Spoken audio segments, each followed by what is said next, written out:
Hello dear students, welcome to Geography at Fingertips. ഇന്നത്തെ വീഡിയോയിൽ നമ്മൾ ഡിസ്കസ് ചെയ്യുന്നത് ഈ കഴിഞ്ഞ 2025 ഫെബ്രുവരിയിൽ നടന്ന ജോഗ്രഫി പ്ലസ് ടു മോഡൽ എക്സാമിന്റെ ആൻസർ കീ ഡിസ്കഷൻ ആണ്.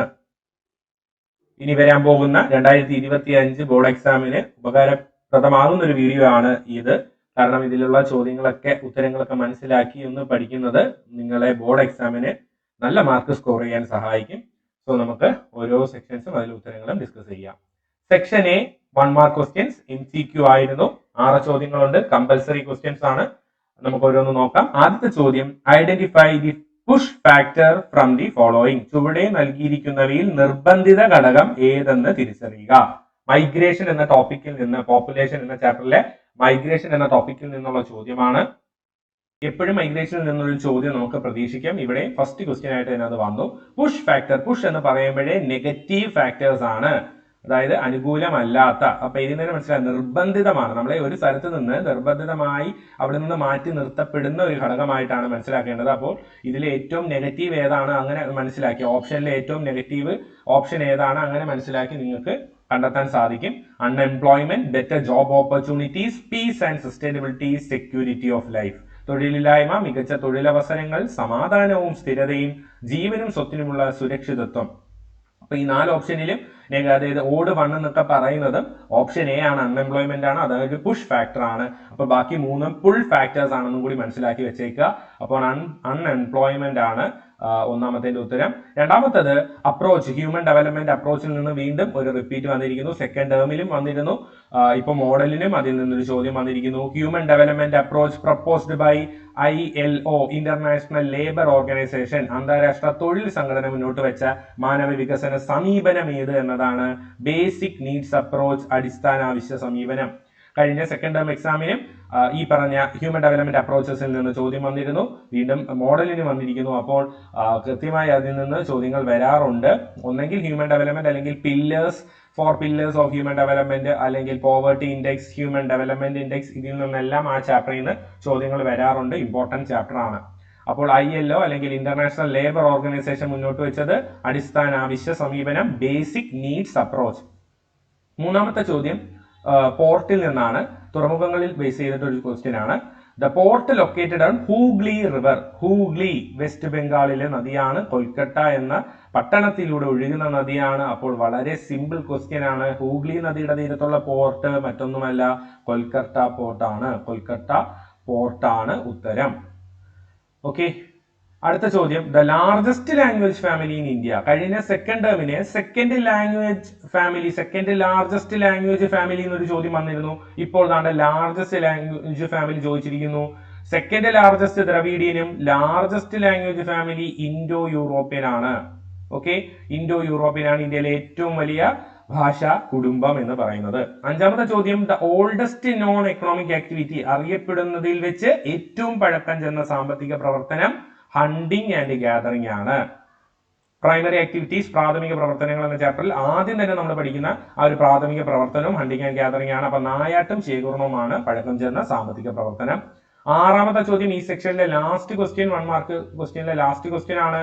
Lines drawn on map to join places equal in terms of time taken to reach them. ഒരേ സമയം കൊണ്ട് സഞ്ചരിച്ചെത്താവുന്ന സ്ഥലങ്ങളെ തമ്മിൽ യോജിപ്പിച്ചുകൊണ്ട് ഭൂപടങ്ങളിൽ വരയ്ക്കുന്ന രേഖകൾ ഒരു സമരേഖയാണ്. ഐസോക്രോൺ ആണ് ഉത്തരം. ഐസോക്രോൺ. കാരണം മറ്റ് 3ഉം ഇതുമായി ബന്ധമില്ല. അങ്ങനെ നമുക്ക് ആദ്യത്തെ ചോദ്യം പോലെ നമുക്ക് ഓട് 1 ഔട്ടാക്കി എടുക്കാം. ബാർ എന്ന് പറയുന്നത് ബാരോമീറ്റർ, മില്ലി ബാർ എല്ലാം പ്രഷറിനെ സൂചിപ്പിക്കുന്നതാണ്. സമമർദ്ദരേഖകളാണ് ഐസോബാർ. ഐസോതേം എന്ന് പറയുന്ന സമതാപരേഖകളാണ്. ടെമ്പറേച്ചർ, തെർമോമീറ്റർ എന്നൊക്കെ ആലോചിക്കുക. അപ്പൊ ടെമ്പറേച്ചർ ആണത്. ഐസോ ഹീറ്റ് എന്ന് പറയുന്നത് ഒരേ മഴ ലഭിക്കുന്ന സ്ഥലങ്ങളെ യോജിപ്പിച്ച് വരയ്ക്കുന്നതാണ് ഐസോ ഹീറ്റ് അല്ലെങ്കിൽ ഹൈറ്റ് എന്ന് പറയുന്നത്. അപ്പോൾ അതും ഇതിൽ വരത്തില്ല. അപ്പൊ ഐസോക്രോൺ ആണ്. ക്രോൺ എന്ന വാക്കും സമയവുമായി ബന്ധപ്പെട്ടതാണ്. സോ ഇതാണ് ആറാമത്തെ, ഐസോക്രോൺ ആണ് ആറാമത്തെ ചോദ്യത്തിന്റെ ഉത്തരം. 6 ചോദ്യത്തിന്റെയും ഉത്തരങ്ങൾ ക്ലിയർ ആണെന്ന് വിശ്വസിക്കുന്നു. സെക്ഷൻ ബി ആണ്. 2 മാർക്കിന്റെ ചോദ്യങ്ങളാണ്. ഏതെങ്കിലും 10 ചോദ്യങ്ങൾ അറ്റൻഡ് ചെയ്യുക. 12ഓളം ചോദ്യമുണ്ട്. 10 എണ്ണം അറിയാവുന്ന 10 എണ്ണം അറ്റൻഡ് ചെയ്യുക. 7 മുതൽ 18 വരെയുള്ള ചോദ്യങ്ങളാണ്. ഏഴാമത്തെ ചോദ്യം write a brief not on green revolution. വീണ്ടും റിപ്പീറ്റ് ക്വസ്റ്റ്യൻ ആണ്, സെക്കൻഡ് ടേമിലും വന്ന ചോദ്യമാണ് ഗ്രീൻ റവല്യൂഷൻ. ഇവിടെയും ഹരിത വിപ്ലവത്തെ കുറിച്ച് വീണ്ടും ചോദിച്ചിട്ടുണ്ട്. എക്കണോമിക്സിലൊക്കെ നിങ്ങൾ പഠിക്കുന്നതാണ്, ഇമ്പോർട്ടന്റ് ടോപ്പിക് ആണ്. അപ്പൊ വീണ്ടും റിപ്പീറ്റ് വന്നിരിക്കുന്നു. നിങ്ങൾക്ക് ഒരുപാട് പോയിന്റുകൾ എഴുതാൻ സാധിക്കുന്ന ഒരു ക്വസ്റ്റ്യൻ ആണ് ഗ്രീൻ റവല്യൂഷൻ. എങ്കിൽ 2 മാർക്കിന് എഴുതിയാൽ മതി. ഒരു മിനിമം 4 വാല്യൂ പോയിന്റ്സ്, ഇതിൽ പറയുന്ന ഏതെങ്കിലും ഒരു 4 വാല്യൂ പോയിന്റ്സ് എഴുതാൻ ശ്രമിക്കുക. എട്ടാമത്തെ ചോദ്യവും റിപ്പീറ്റ് തന്നെയാണ്. കഴിഞ്ഞ എക്സാമിന് ചോദിച്ച ചോദ്യത്തിൽ ഒന്നുകൂടി ഒരു അഡീഷണൽ ആയിട്ട് ഒരു 2 കോളം കൂടി അഡീഷണൽ അവർ ബ്ലാങ്ക് ഇട്ട് ചോദിച്ചിട്ടുണ്ടെന്നേ ഉള്ളൂ. സെക്കൻഡ് ടേമിൽ നിന്നുള്ള വീണ്ടും റിപ്പീറ്റ് ക്വസ്റ്റ്യൻ ആണ് എട്ടാമത്തെ ചോദ്യം. മിനറൽസിനെ നമ്മുടെ ക്ലാസിഫിക്കേഷനുമായിട്ട് ബേസ് ചെയ്തിട്ടുള്ളതാണ്. അപ്പൊ മെറ്റാലിക്, ഒന്ന് നോൺ മെറ്റാലിക് ആണെങ്കിൽ അടുത്തത് മെറ്റാലിക് ആണ്. അവിടെയും അതേപോലെ ചോദിച്ചിരിക്കുന്നു. ഇവിടെ നോൺ ഫെറസ് ആണ്, അപ്പൊ ഇവിടെ എന്തായിരിക്കും? ഫെറസ് ആണ്. ഓക്കെ, അപ്പൊ ഇവിടെ എന്താണ്? ഇരുമ്പ് അല്ലെങ്കിൽ അയോ ധാതുക്കൾ. ഇവിടെ അയോ രഹിത ധാതുക്കളാണെങ്കിൽ ഇവിടെ അയോ ധാതുക്കൾ, ഇവിടെ ഫെറസ് എന്ന് എഴുതണം. അയൺ എക്സാമ്പിൾ കൊടുത്തിട്ടുണ്ട്. ഇവിടെ ഉദാഹരണം അയോ രഹിത ധാതുക്കളിൽ ഒരുപാട് എക്സാമ്പിൾസ് ഉണ്ട്, നിങ്ങൾക്ക് എഴുതാൻ സാധിക്കുന്ന ഏതെങ്കിലും ഒന്ന് എഴുതുക. ബോക്സൈറ്റ് നമുക്ക് ഇവിടെ എഴുതാൻ സാധിക്കും.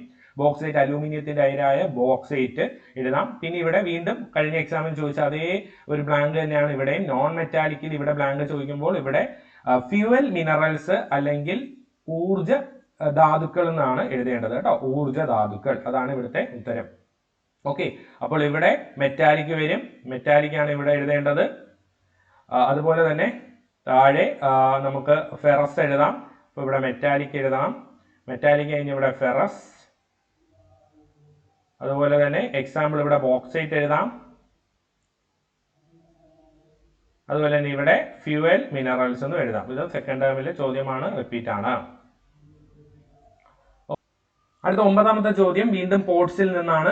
പോർട്സ് ബേസ്ഡ് ഓൺ ലൊക്കേഷനുമായിട്ട് ബേസ് ചെയ്ത് സ്ഥാനത്തെ അടിസ്ഥാനമാക്കി തുറമുഖങ്ങളെ 2ആയി തിരിക്കാം. ഏതെല്ലാമാണ്? വിത്ത് എക്സാമ്പിൾ കേട്ടോ, ഉദാഹരണം സഹിതം എഴുതാനാണ് ചോദിച്ചിരിക്കുന്നത്. സ്ഥാനത്തെ അടിസ്ഥാനമാക്കി 2 തരത്തിലാണ് നമുക്ക് തുറമുഖങ്ങളെ വർഗീകരിക്കാൻ സാധിക്കുന്നത്. ഇൻലാൻഡ് പോർട്ടും ഔട്ട് പോർട്ടും.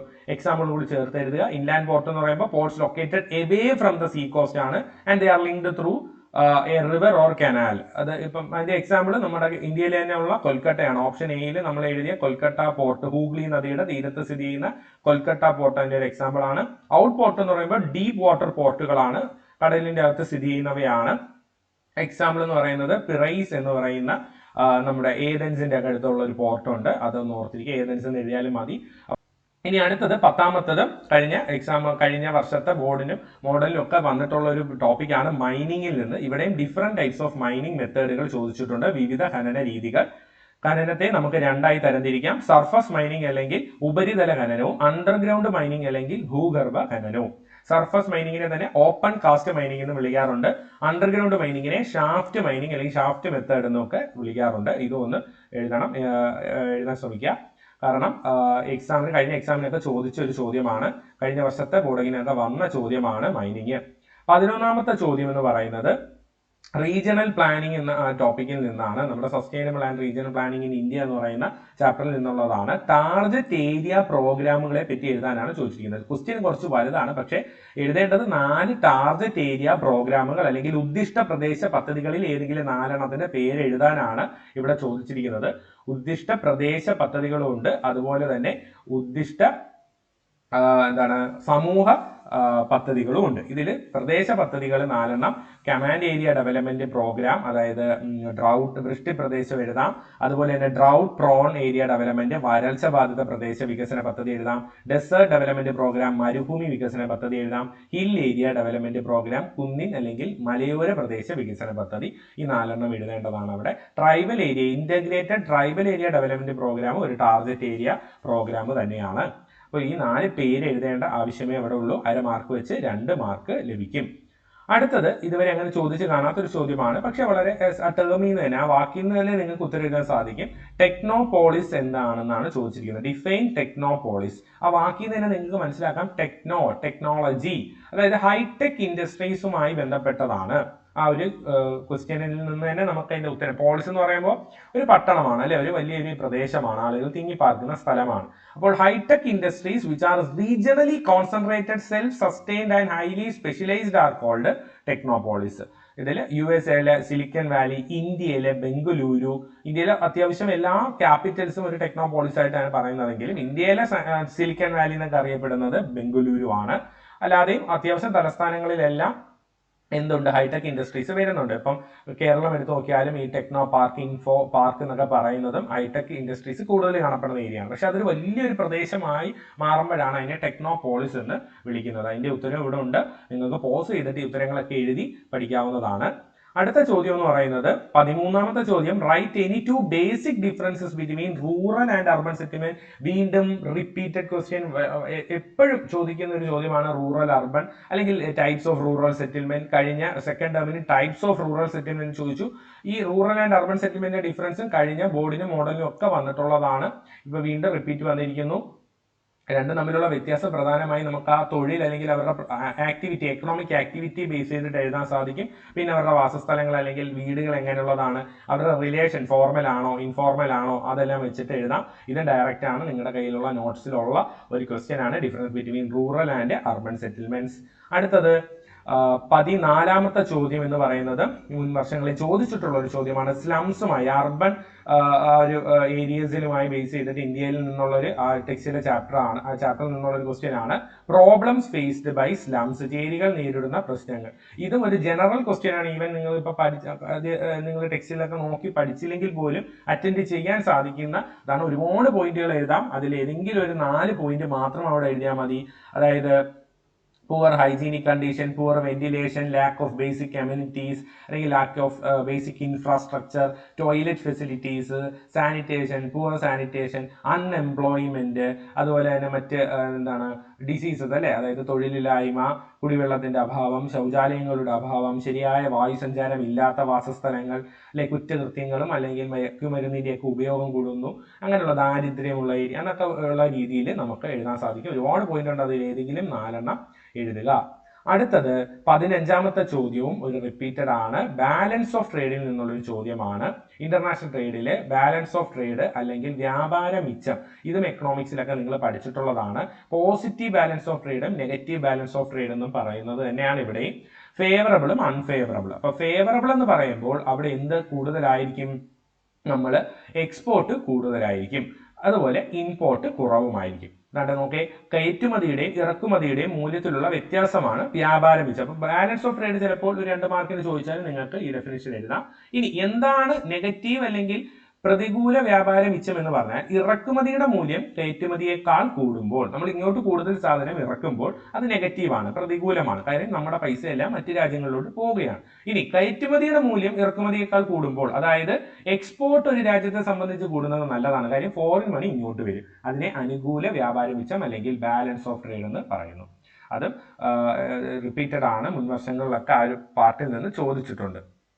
16ാമത്തെ ചോദ്യം, സെക്കൻഡ് ടേം, ഇപ്പോൾ കഴിഞ്ഞ ഡിസംബറിൽ കഴിഞ്ഞ സെക്കൻഡ് ടേമിലെ ഡയറക്റ്റ് റിപ്പീറ്റ് ആണ്. ട്രാൻസ്പോർട്ട് ഡിസ്റ്റൻസ് അളക്കാനുള്ള 3 മാർഗങ്ങൾ.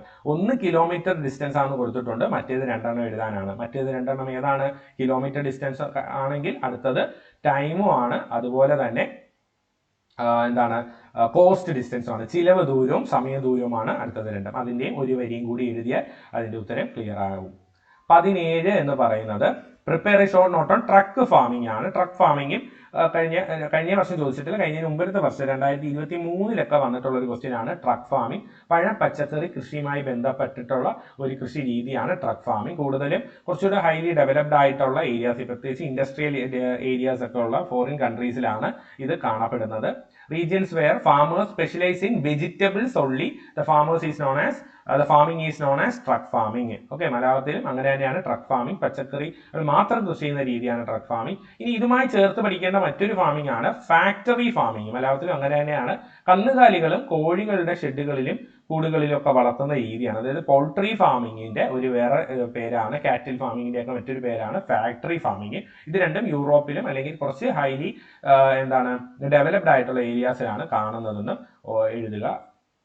അടുത്തത് 18ാമത്തെ ചോദ്യം, അതായത് ഈ സെക്ഷനിലെ ലാസ്റ്റ് ക്വസ്റ്റ്യൻ എന്ന് പറയുന്നത് ഇന്ത്യൻ അഗ്രികൾച്ചറിലെ പ്രോബ്ലംസ് എഴുതാനാണ്. ഇന്ത്യൻ കാർഷിക രംഗം നേരിടുന്ന പ്രശ്നങ്ങളെ പറ്റിയാണ്. ഏതെങ്കിലും 2 എക്സ്പ്ലെയിൻ ചെയ്യുക. 8ഓളം പോയിന്റുകൾ നിങ്ങൾ പഠിക്കുന്നുണ്ട്, അതിൽ ഏതെങ്കിലും 2 എഴുതുകയോ ഒന്ന് ഡിഫൈൻ ചെയ്യുകയും കൂടി ചെയ്യുക.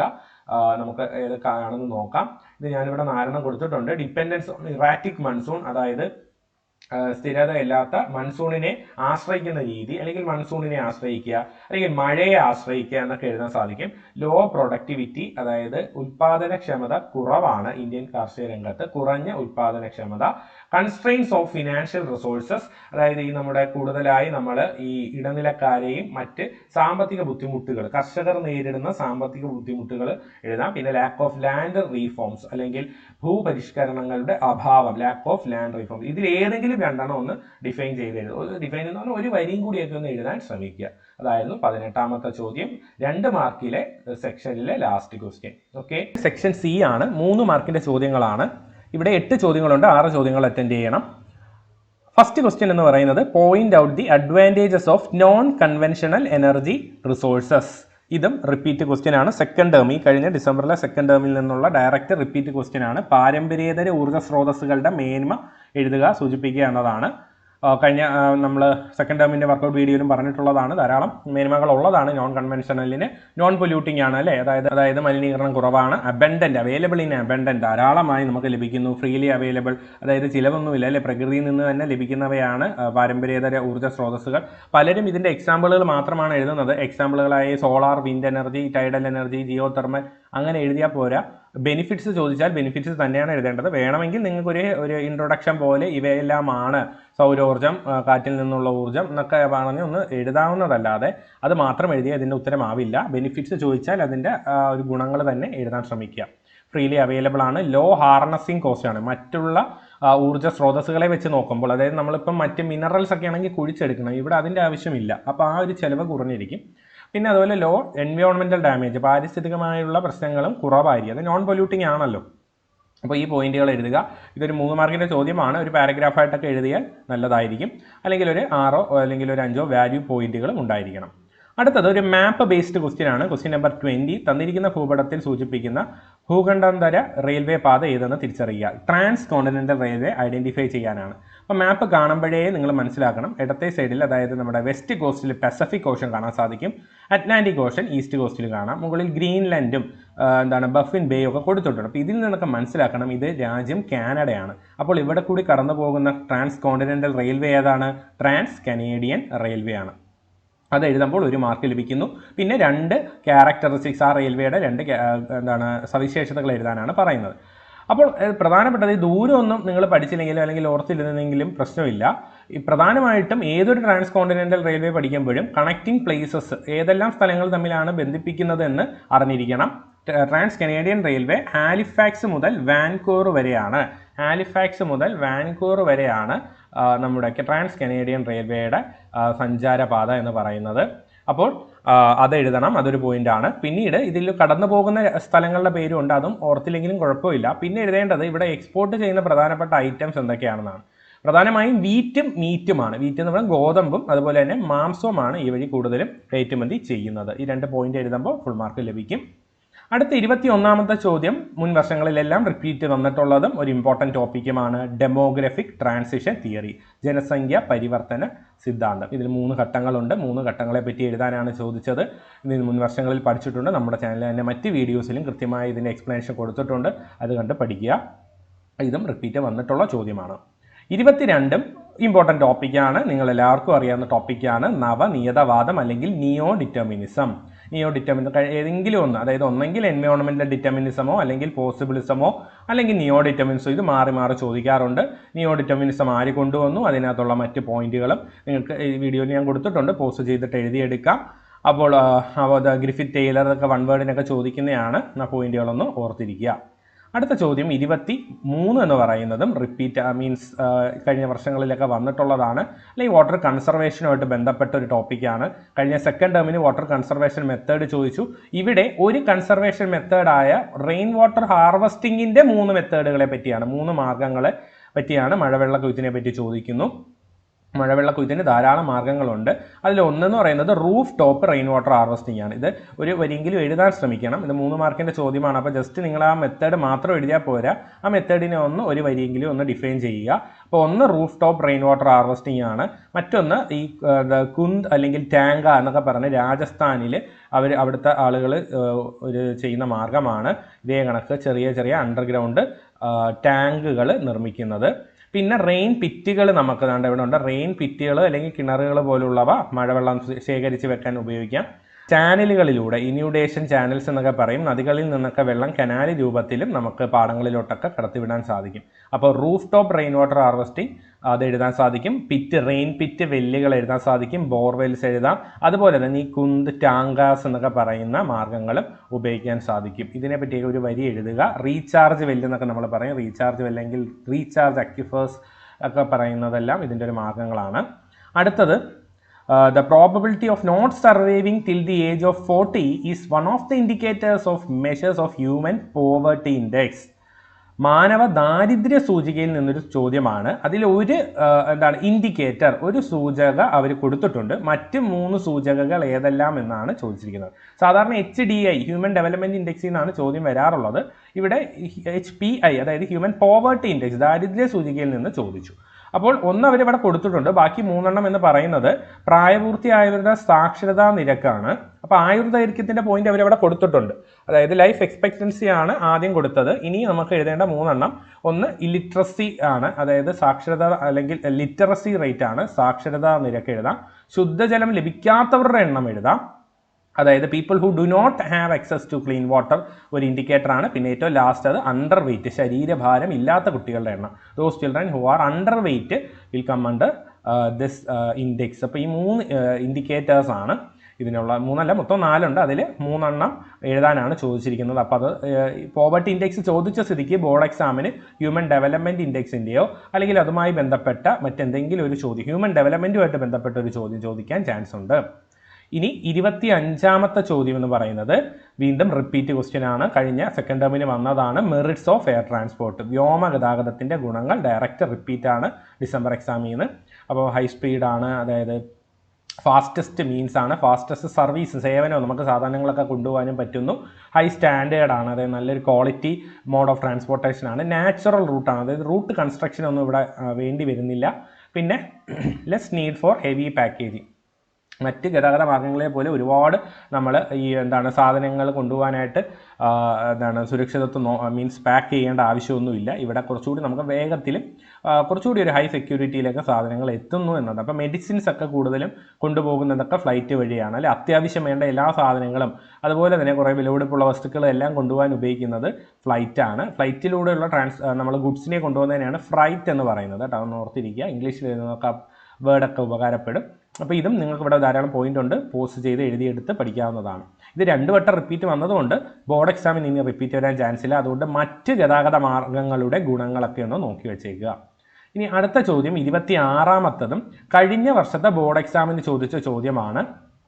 ഇതേ കണക്ക് towns based on evolution, Indian പട്ടണങ്ങളുടെ വർഗീകരണം, അതായത് പരിണാമത്തിൻ്റെ അടിസ്ഥാനത്തിലുള്ള വർഗീകരണത്തിനെ അത് അങ്ങനെ ഡയറക്റ്റ് ചോദിക്കാറുണ്ട്. ഇവിടെ ആൻസർ ഇവർ ബ്ലാങ്ക് ഇട്ട് ചോദിച്ചേക്കുന്നതാണ്. 6 ബ്ലാങ്കുകളുണ്ട്, അതായത് അര മാർക്ക് വെച്ചിട്ട് 6നും ലഭിക്കുന്നു. അങ്ങനെ മൊത്തം 3 മാർക്ക്. ഇവിടെ എ എന്ന് പറയുന്നത് ഏൻഷ്യൻ ടൗൺ ആണ്, അല്ലെങ്കിൽ പുരാതന പട്ടണങ്ങളാണ്, നഗരങ്ങളാണ്. ബി എന്ന് പറയുന്നത് അതിൻ്റെ എക്സാമ്പിൾ എഴുതാനാണ്. ഏതെങ്കിലും ഒരു പുരാതന പട്ടണത്തിൻ്റെ എക്സാമ്പിൾ എഴുതുക. നിങ്ങൾക്ക് ഏതെങ്കിലും, അതായത് പഴയ കാലത്ത് ഒരു ഹിന്ദു ഹിസ്റ്ററിയിൽ വരുന്ന, അതായത് ടെമ്പിൾ ടൗൺസ് ഒക്കെയാണ് ഇവിടെ എഴുതേണ്ടത്. വാരണാസി, പ്രയാഗ്, പാടലിപുത്ര, മധുരൈ, ഒരുപാടുണ്ട്. അതിൽ ഏതെങ്കിലും ഒന്ന് അവിടെ എഴുതുക. സി എന്ന് പറയുന്നത് എന്താണ്? ഏൻഷ്യൻ്റ് കഴിഞ്ഞാൽ പിന്നെ മിഡീവൽ ആണ്, അതായത് മധ്യകാല നഗരമെന്നാണ് അവിടെ സിയിൽ എഴുതേണ്ടത്. മിഡീവൽ ടൗണ് അവിടെ എക്സാമ്പിൾ അവർ കൊടുത്തിട്ടുണ്ട്, ജയ്പൂർ എന്ന്. ഈ മിഡീവൽ ടൗൺ എന്ന് പറയുമ്പോൾ മുസ്ലിം പട്ടണങ്ങളാണ് കൂടുതലും, അതായത് മുഗൾസിൻ്റെയൊക്കെ കാലഘട്ടത്തിലുള്ളതാണ്. അപ്പോൾ അവിടെ എഴുതേണ്ട പോയിന്റ് എന്ന് പറയുന്നത് most of them developed as headquarters and principalities, headquarters of principalities and kingdoms. അന്നത്തെ കാലത്തെ രാജധാനികളായിരുന്ന പട്ടണങ്ങളാണ് ഈ മധ്യകാല നഗരങ്ങൾ. ഡൽഹി അല്ലെങ്കിൽ ജയ്പൂരൊക്കെ അതിൽ വരുന്നതാണ്. എക്സാമ്പിൾ അവിടെ കൊടുത്തിട്ടുണ്ട്. അപ്പോൾ അവിടെ എഴുതേണ്ടത് ഒന്നെങ്കിൽ രാജധാനികളായ പട്ടണങ്ങളായിരുന്നു, അല്ലെങ്കിൽ principalities headquarters of principalities and kingdoms എന്നൊക്കെ അവിടെ എഴുതാൻ പോയിന്റ്. ഇനി ഈ എന്ന് പറയുന്നത് ഏൻഷ്യൻ്റ്, മിഡീവലും കഴിഞ്ഞാൽ പിന്നെ ഏതാണ്? മോഡേൺ ആണ്, ആധുനിക നഗരങ്ങൾ അല്ലെങ്കിൽ പട്ടണങ്ങൾ ബ്രിട്ടീഷുകാരും യൂറോപ്യൻസും വികസിപ്പിച്ചെടുത്തതാണ്. അതാണ് അവിടെ എഴുതേണ്ടത് കേട്ടോ. Developed by Britishers and Europeans എന്ന് എഴുതുക. മുംബൈ, ഡൽഹി വരില്ല, മുംബൈ, കൊൽക്കത്ത ഒക്കെയാണ്, പോണ്ടിച്ചേരി, സൂറത്ത് ഒക്കെയാണ് ഇതിൻ്റെ എക്സാമ്പിളുകളായിട്ട് വരുന്നത്. അവിടെ മുംബൈ കൊടുത്തിട്ടുണ്ട്, അതുകൊണ്ട് നിങ്ങൾ എഴുതണ്ട. ഇനി ഇത് ഞാൻ പറഞ്ഞല്ലോ ഒരു ചോദ്യത്തിൻ്റെ ഉത്തരമാണ്. സാധാരണ ഇതിപ്പം ഡയറക്റ്റ് ആൻസർ തന്നിട്ട് ബ്ലാങ്ക് ഇട്ട് ചോദിച്ചു. ഇത് എങ്ങനെ ചോദിക്കാം? Write a note on different types of towns based on evolution, അല്ലെങ്കിൽ പരിണാമത്തിൻ്റെ അടിസ്ഥാനത്തിൽ ഇന്ത്യൻ പട്ടണങ്ങളുടെ വർഗീകരണം എന്ന് ഡയറക്റ്റായിട്ട് ചോദിക്കുകയും ചെയ്യാം. ഇത്രയുമാണ് സെക്ഷൻ സിയിലെ ചോദ്യങ്ങൾ. 8 ചോദ്യമുണ്ട്. നിങ്ങൾക്ക് 6 എണ്ണം എഴുതിയാൽ മതി. അപ്പോൾ ഏതെങ്കിലും അറിഞ്ഞുകൂടാത്ത 2 എണ്ണം, എന്തെങ്കിലും ഡൗട്ടുള്ള 2 എണ്ണം സ്കിപ്പ് ചെയ്യാൻ ശ്രമിക്കുക. അടുത്തത് സെക്ഷൻ ഡി ആണ്. 4 മാർക്കിൻ്റെ ചോദ്യങ്ങളാണ്. ഇവിടെ 6 ചോദ്യങ്ങളുണ്ട്. നിങ്ങൾക്ക് 4 എണ്ണം അറ്റൻഡ് ചെയ്യാം. അവിടെയും നിങ്ങൾക്ക് എന്തെങ്കിലും ഡൗട്ട് ഉണ്ടെങ്കിൽ സ്കിപ്പ് ചെയ്യാവുന്നത്. മാപ്പ് അത്ര കോൺഫിഡൻ്റ് ആണെങ്കിൽ മാത്രമേ മാപ്പ് അറ്റൻഡ് ചെയ്യാൻ പോകൂ, ഇല്ലെങ്കിൽ സ്കിപ്പ് ചെയ്യുക. 27ാമത്തതും വീണ്ടും ഒരു മാപ്പ് ബേസ്ഡ് ക്വസ്റ്റ്യൻ ആണ്. അപ്പോൾ ഈ ക്വസ്റ്റ്യൻ പേപ്പറിൽ 2 മാപ്പ് ബേസ്ഡ് ക്വസ്റ്റ്യൻസ് ചോദിച്ചിരുന്നു. ഒന്ന് ട്രാൻസ് കോണ്ടിനെൻ്റൽ റെയിൽവേ ആയിട്ട് ബന്ധപ്പെട്ടതും, മറ്റൊന്ന് ഒരു ടൈപ്പ് ഓഫ് ഫാമിങ്, ഒരു കൃഷി രീതിയുടെ ഒരു മാപ്പ് നൽകിയിട്ടുണ്ട്, ഒരു ഭൂപടം നൽകിയിട്ടുണ്ട്. ഏതാണെന്ന് തിരിച്ചറിയാം. ഒരു സൂചന, ഒരു ഹിൻഡ് കൂടി തന്നിട്ടുണ്ട്. Agriculture system practice by many tribes in tropics. ഉഷ്ണപ്രദേശങ്ങളിലെ ഗോത്രവർഗ്ഗക്കാർ വ്യാപകമായി ചെയ്യുന്ന കൃഷി രീതി എന്ന് കൊടുത്തിട്ടുണ്ട്. ഇതിൽ നിന്ന് തന്നെ മനസ്സിലാക്കണം, ഇത് പ്രിമിറ്റീവ് സബ്സിസ്റ്റൻസ് ഫാമിംഗ് ആണ്, അല്ലെങ്കിൽ പ്രാചീന ഉപജീവന കൃഷിയാണ്. ഇത് എഴുതിയില്ലെങ്കിലും ഷിഫ്റ്റിംഗ് കൾട്ടിവേഷൻ എന്ന് എഴുതിയാൽ മാർക്ക് കിട്ടും. അതായത് സ്ലാഷ് ആൻഡ് ബേൺ എന്നോ സ്ഥാനാന്തര കൃഷി അല്ലെങ്കിൽ ഷിഫ്റ്റിംഗ് കൾട്ടിവേഷൻ എന്നൊക്കെ പറഞ്ഞ പേരിൽ അറിയപ്പെടുന്നത് തന്നെയാണ് ഇത് പ്രിമിറ്റീവ് സബ്സിസ്റ്റൻസ് ഫാമിംഗ്. അപ്പോൾ ഇതിനെപ്പറ്റിയുള്ള പോയിന്റുകൾ കൂടി എഴുതുക. അതായത് നിങ്ങൾ കൃഷിയുടെ അത് പ്രൈമറി ആക്ടിവിറ്റീസിൽ പഠിക്കുന്നതാണ്. പല ടൈപ്പ് അഗ്രികൾച്ചർ ഉണ്ട്. അതിൻ്റെ പോയിന്റുകൾ കൂടി ഒന്ന് പഠിക്കുക. ഇവിടെ മാപ്പ് നോക്കി, അതായത് അതിനകത്ത് വേറെ മാപ്പുകളുണ്ട്. അപ്പോൾ മാപ്പ് ബേസ്ഡ് ക്വസ്റ്റ്യൻ ഇതേ കണക്ക് ചോദിക്കാം. അടുത്ത ചോദ്യം 28ാമത്തെ ചോദ്യമാണ്. Geographical factors influencing population distribution. വീണ്ടും റിപ്പീറ്റ് വരുന്ന വളരെ ഇമ്പോർട്ടൻ്റ് ആയിട്ടുള്ള ഒരു ക്വസ്റ്റ്യൻ ആണ്. ജനസംഖ്യ വിതരണത്തിനെ സ്വാധീനിക്കുന്ന ഭൂമിശാസ്ത്ര ഘടകങ്ങൾ. ഇതില്ലാത്ത ഒരു ചോദ്യപേപ്പർ വളരെ വിരളമാണ്, എപ്പോഴും ചോദിക്കുന്നതാണ്. നിങ്ങൾക്കറിയാം ജോഗ്രഫിക്കൽ ഫാക്ടേഴ്സ് എന്ന് പറയുമ്പോൾ 4 എണ്ണം ഉണ്ട്. അപ്പോൾ അതുകൊണ്ട് തന്നെ അത് 4 മാർക്കിന് ചോദിക്കുന്ന ഒരു ചോദ്യം ആയി മാറുന്നതും അതുകൊണ്ടാണ്. ഭൂമിശാസ്ത്ര ഘടകങ്ങൾ, ജലലഭ്യത, അവൈലബിലിറ്റി ഓഫ് വാട്ടർ, ഭൂപ്രകൃതി, ലാൻഡ് ഫോംസ്, കാലാവസ്ഥ, ക്ലൈമറ്റ്, മണ്ണ്, സോയിൽസ്. അപ്പോൾ അതിനെപ്പറ്റി ഒന്ന് ഡിഫൈൻ ചെയ്യണം കേട്ടോ. ഓരോ വരിയും കൂടി എഴുതണം. അടുത്ത 29ാമത്തെ ചോദ്യം, analyse the advantages of water transport. വീണ്ടും റിപ്പീറ്റ്, സെക്കൻഡ് ടൈമിന് റിപ്പീറ്റ് ക്വസ്റ്റ്യൻ ആണ്. ജലഗതാഗതത്തിൻ്റെ മേന്മകൾ. Fuel efficient, cheap, less maintenance cost, useful for natural calamities, useful in defence purpose, place an important role in import and export of foreign trade. അതായത് ഇത് കഴിഞ്ഞ second ടേമിൻ്റെ വീഡിയോയിലും ഇതിനു മുമ്പുള്ള വീഡിയോസിലും ഒക്കെ നമ്മൾ ഡിസ്കസ് ചെയ്തിട്ടുള്ളതാണ്. അതായത് ഇന്ധനക്ഷമതയാണ്. ചീപ്പ് എന്ന് പറഞ്ഞാൽ എന്താണ്? വളരെ ചിലവ് കുറഞ്ഞ മാർഗ്ഗമാണ്, ഗതാഗത മാർഗ്ഗമാണ്.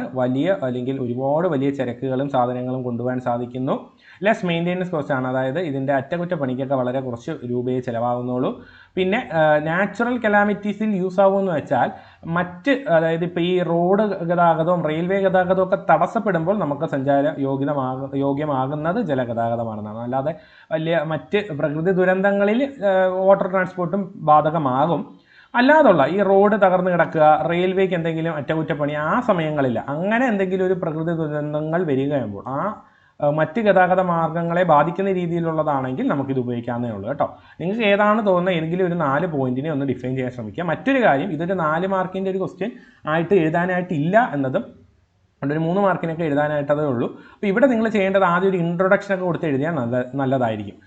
ഗതാഗതത്തെ 4ആയി തിരിക്കുന്നു: ജലഗതാഗതം, വായുഗതാഗതം, വ്യോമഗതാഗതം, അതുപോലെ തന്നെ കരഗതാഗതമുണ്ട്, പിന്നെ പൈപ്പ് ലൈൻ ഉണ്ട്. അപ്പോൾ land, water, air, pipeline, അതിനെപ്പറ്റിയൊക്കെ ഒന്ന് എഴുതിയിട്ട് വാട്ടർ ട്രാൻസ്പോർട്ട് എഴുതുമ്പോൾ കുറച്ചുകൂടി ഒരു ആൻസർ കുറച്ച് വലുതായിട്ട് തോന്നും.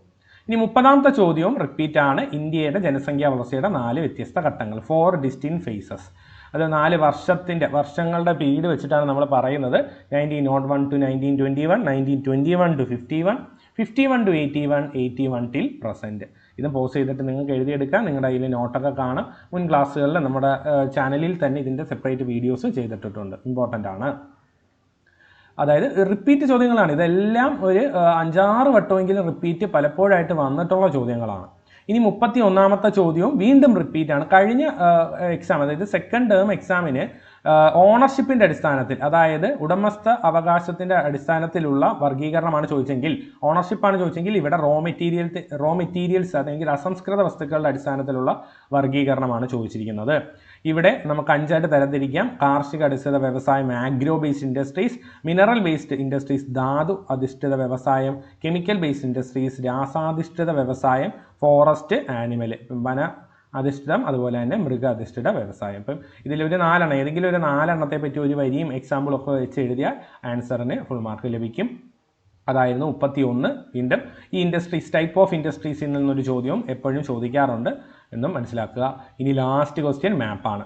വീണ്ടും ഓർമ്മപ്പെടുത്തുന്നു, 6 ക്വസ്റ്റ്യൻസ് ആണ് ഈ സെക്ഷനിലുള്ളത്. നിങ്ങൾക്ക് കോൺഫിഡൻ്റ് ആയിട്ടുള്ള ഏതെങ്കിലും 4 മാത്രം എഴുതിയാൽ മതി. ഇതിൽ മാപ്പ് കോൺഫിഡൻ്റ് ആണെങ്കിൽ മാത്രമേ എഴുതാൻ പോകാവൂ, അല്ലെങ്കിൽ അത് എഴുതരുത്, അറ്റൻഡ് ചെയ്യരുത്. കാരണം തെറ്റിക്കഴിഞ്ഞാൽ 1 മാർക്ക് അല്ലെങ്കിൽ 1 2 മാർക്ക് നമുക്ക് കൃത്യമായിട്ട് ലഭിക്കില്ല, കാരണം തെറ്റായി മാർക്ക് ചെയ്ത് കഴിഞ്ഞാൽ. എസ് എ ക്വസ്റ്റ്യൻസ് പോലെയല്ല മാപ്പ്. അപ്പോൾ കൃത്യമായി അറിയാമെങ്കിൽ മാത്രം മാർക്ക് ചെയ്യുക. നമുക്ക് എന്തായാലും ഇതിൻ്റെ ഉത്തരങ്ങൾ ഒന്ന് കണ്ടെത്താം. ഫസ്റ്റ് ക്വസ്റ്റ്യൻ എന്ന് പറയുന്നത് identify and mark the following geo informations ആണ്. ഒന്നാമത്തത് least densely populated state according to 2011 പ്രകാരം ഏറ്റവും കുറഞ്ഞ ജനസാന്ദ്രത ഉള്ള സംസ്ഥാനം ഏത് എന്നാണ് ഉത്തരം. എ എന്ന് പറയുന്നത് അരുണാചൽ പ്രദേശാണ്. ഓക്കെ, അരുണാചൽ പ്രദേശാണ് ഉത്തരം. അരുണാചൽ പ്രദേശ്. ഓക്കെ, അടുത്തത് മൈനിങ് ടൗൺ ഇൻ അസം. തൊട്ട് താഴെയുണ്ട്, അസമിലുള്ള മൈനിങ് ടൗൺ ആണ്. ബിയുടെ ഉത്തരം എന്ന് പറയുന്നത് ഡിഗ്ബോയ് ആണ്. ഡിഗ്ബോയ്. ഓക്കെ, ഇപ്പം കൃത്യമായി മാർക്ക് ചെയ്ത് അവിടെ തന്നെ ഒക്കെ ഉത്തരം എഴുതാൻ ശ്രമിക്കുക. ഇനി സി എന്ന് പറയുന്നത് leading bauxite producing state. Bauxite ഏറ്റവും കൂടുതൽ ഉൽപ്പാദിപ്പിക്കുന്നത് ഒഡീഷയാണ്. ഒഡീഷ.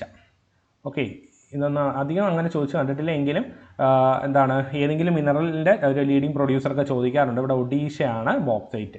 മാഗ്നീസും ഒഡീഷ തന്നെയാണ് കേട്ടോ. അപ്പോൾ മാഗ്നീസും ബോക്സൈറ്റും ഒക്കെ ഒഡീഷയാണ്. ഇനി വീണ്ടും ഒരു പോർട്ടിൽ നിന്നൊരു ചോദ്യം ചോദിച്ചിരിക്കുന്നു. Largest container port. ലാർജസ്റ്റ് പോർട്ടല്ല, ലാർജസ്റ്റ് കണ്ടെയ്നർ പോർട്ടാണ് ഉത്തരം. JNP അല്ലെങ്കിൽ ജവഹർലാൽ നെഹ്റു പോർട്ട്. ഇതിനെ തന്നെ നവശേവ എന്നും അറിയപ്പെടുന്നുണ്ട്. ഏതെങ്കിലും ഒരു പേര് എഴുതുക. നവശേവ എന്നും അറിയപ്പെടുന്നുണ്ട്. അല്ലെങ്കിൽ ജവഹർലാൽ നെഹ്റു പോർട്ട്, അല്ലെങ്കിൽ JNP എന്ന് എഴുതിയാലും മതി. മുംബൈ പോർട്ട് തൊട്ട് മുകളിലുണ്ട്. മുംബൈ പോർട്ട് തൊട്ട് മുകളിലുണ്ട്. അപ്പോൾ മുംബൈ പോർട്ടിൻ്റെ താഴെയായിട്ടാണ് മാർക്ക് ചെയ്യേണ്ടത് കേട്ടോ. മുംബൈ പോർട്ടിൻ്റെ പ്രത്യേകത ലാർജസ്റ്റ് പോർട്ട് ഇൻ ഇന്ത്യ ആണ്. ഇന്ത്യയിലെ ഏറ്റവും വലിയ തുറമുഖമാണ് മുംബൈ എങ്കിൽ ഏറ്റവും വലിയ കണ്ടെയ്നർ തുറമുഖമാണ് തൊട്ടടുത്തുള്ള ഒരു സാറ്റലൈറ്റ് പോർട്ടായിട്ടുള്ള ജവഹർലാൽ നെഹ്റു പോർട്ട് അല്ലെങ്കിൽ നവശേവ പോർട്ട്. ഇത് 4ഉമായിരുന്നു ഈ കഴിഞ്ഞ എക്സാമിലെ 2025 മോഡലിലെ മാപ്പ് ക്വസ്റ്റ്യൻസിൻ്റെ ഉത്തരം. ഇത് 4ഉം അറിയാമെങ്കിൽ മാത്രമേ നിങ്ങൾ മാപ്പ് അറ്റൻഡ് ചെയ്യാവൂ, അല്ലെങ്കിൽ ബാക്കി ഏതെങ്കിലും 4 ചോദ്യങ്ങൾ ആ സെക്ഷനിൽ നിന്ന് അറ്റൻഡ് ചെയ്യുക. ഓക്കെ, അപ്പോൾ ഇത്രയുമാണ് മോഡലിൻ്റെ ആൻസർ കീസ്. അപ്പോൾ എല്ലാവർക്കും ഉപകാരപ്പെട്ടു എന്ന് വിചാരിക്കുന്നു. ഈ വരുന്ന ബോർഡ് എക്സാം എല്ലാവർക്കും എളുപ്പമാകട്ടെ എന്ന് ആശംസിക്കുന്നു.